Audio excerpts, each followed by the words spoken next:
Dituding jadi pelakor, Risha Rose kesal dengan sosok MR bikin hidupnya terpuruk. Risha Rose kesal dengan sosok MR alias Mang Raja yang membuatnya terpuruk. Mang Raja menjadi orang yang menawarkan Risha Rose untuk menjalin kedekatan dengan Sule. Hal itu terungkap saat Natalie Holzer membocorkan rekaman telepon di Instagram story-nya. Terkuak sosok Mang Raja yang membuat Risha Rose sebal karena membuatnya dituding perebut suami orang. Akhirnya, Risha Rose membeberkan kebenaran yang disampaikan Mang Raja. Hal itu diungkapkannya saat menjadi bintang tamu Feni Rose di acara Rumpi No Secret Trans TV. Bahkan, dibeberkan Risha Rose kalau Mang Raja meminta bagian atas uang yang didapatnya saat bersama Sule nanti. Munculnya percakapan itu lantaran kondisi Risha Rose yang tengah bersedih karena baru putus cinta.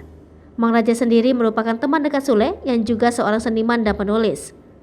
Setelah mendengar omongan Mang Raja yang menawarkannya dengan Sule, sontak sikap Risha Rose menjadi berubah.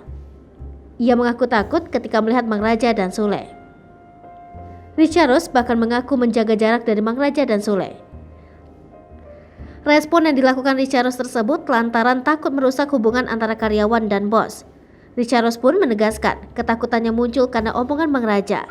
Ia pun meminta Mang Raja untuk segera melakukan klarifikasi kalau tidak terjadi hubungan perselingkuhan dengan Sule. Lipopo TV, jangan lupa komen, like, dan subscribe, serta tonton terus berita-berita terupdate lainnya ya.